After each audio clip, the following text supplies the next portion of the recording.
নমস্কার বন্ধুরা, আমি রিয়া আর একটা নতুন পর্ব নিয়ে চলে এলাম। একটু সকাল সকাল বেরিয়ে পড়লাম, একটু দরকার আছে, দরকারটার জন্য বাইরে বেরোলাম। আর এখানে আপনার দাদা, আমি, আমার মেয়ে আছে, সামনে বসে আছে। খুবই দরকার আছে, দরকারটা মিটিয়ে আবার তাড়াতাড়ি চলে আসবো। বাড়িতে অনেক কাজকর্ম আছে। এত সকালে আমি কোনোদিন কোনোখানে বেরোইনি। দীর্ঘ কয়েক বছর পর আমি এত সকালবেলা বেরোলাম আর এত ভোরবেলা উঠেছি। আমি ছেলে ঘরে একা রয়েছে, আর কাজটা মিটে আসলে আমি আবার আসছি।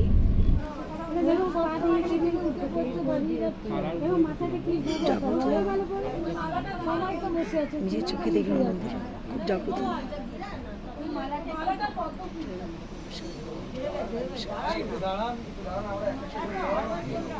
পিছনে লোক কি করে দেবে করে বসলে সবাইকে দেখবে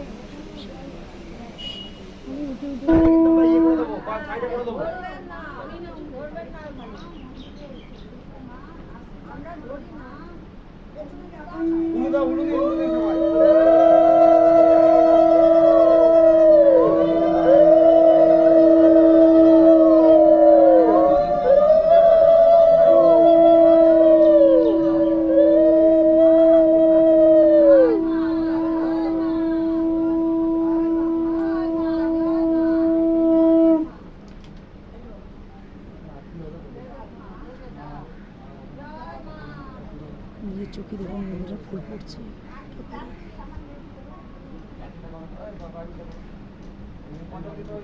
নিজের চোখে দেখতে এসছি, কোথাও আসেনি।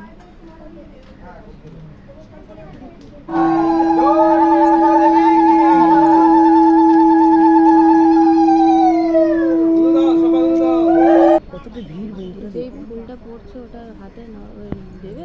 হ্যাঁ, সবাইকে দেবে ফুল।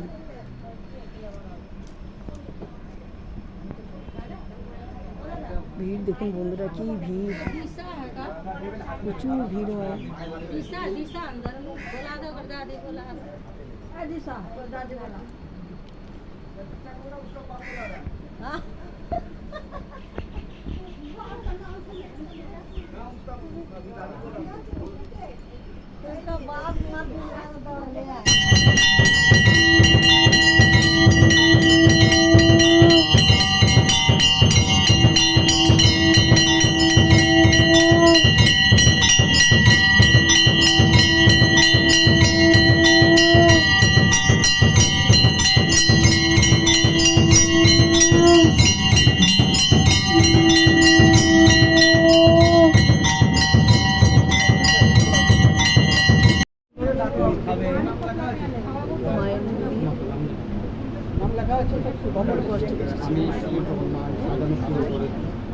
কখন তার আগে তো বাংলাটা শেষ হয়ে গেছে, আবার এখন দাঁড়ান ভাবে দিনের অনেক কাজ হয়ে যাচ্ছে।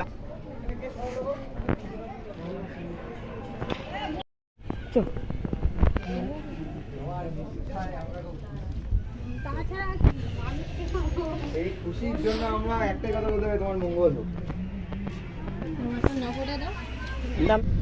বন্ধুরা, মার কাছ থেকে চলে এলাম, মায়ের মন্দির থেকে।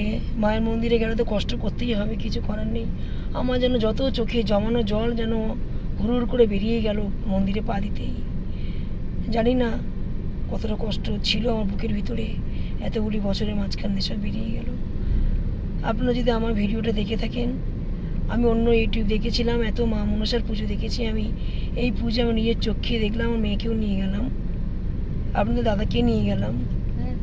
মুখের আর কোনো ভাষা নেই, আমার মুখে কোনো ভাষা নেই। আমি যে কি বলবো, আমি ইউটিউব দেখেছি, তখনই ভেবেছি মা যেন আমাকে দুহাত ধরে ডাকছে আমাকে, হয়তো আমার সন্তানদের কারণে। আমার বাড়িতে অনেক সুবিধা অসুবিধা সবসময় থেকেই থাকে। মা হয়েছে অনেক কষ্ট, অনেক দুঃখ আমি কিন্তু বুকে চাপা দিয়ে রাখি। আজকে সর্বস্ব জল হুড় করে মন্দিরের মধ্যে পড়ে গেল, আমার চোখে জল আটকাচ্ছে না। বন্ধুরা, যদি আপনারা না আসতেন, না দেখেন, আমার ভিডিও বুঝতে পারবেন না। যাই হোক বন্ধুরা, বেশি ভিডিওটাই বড় করবো না, আমার খুব কষ্ট হচ্ছে বলতে। একদিকে এসেছি, খুব ভালোই হয়েছে, দেখা যাক। যদি আমার ভিডিওটি ভালো লেগে থাকে, লাইক শেয়ার কমেন্ট করতে ভুলবেন না। আর চ্যানেলটা অবশ্যই সাবস্ক্রাইব করে রেখে দেবেন নতুন ভিডিও পাওয়ার জন্য। আবার আগামীকাল দেখা হবে নতুন পর্ব নিয়ে। আজকের মতো টাটা।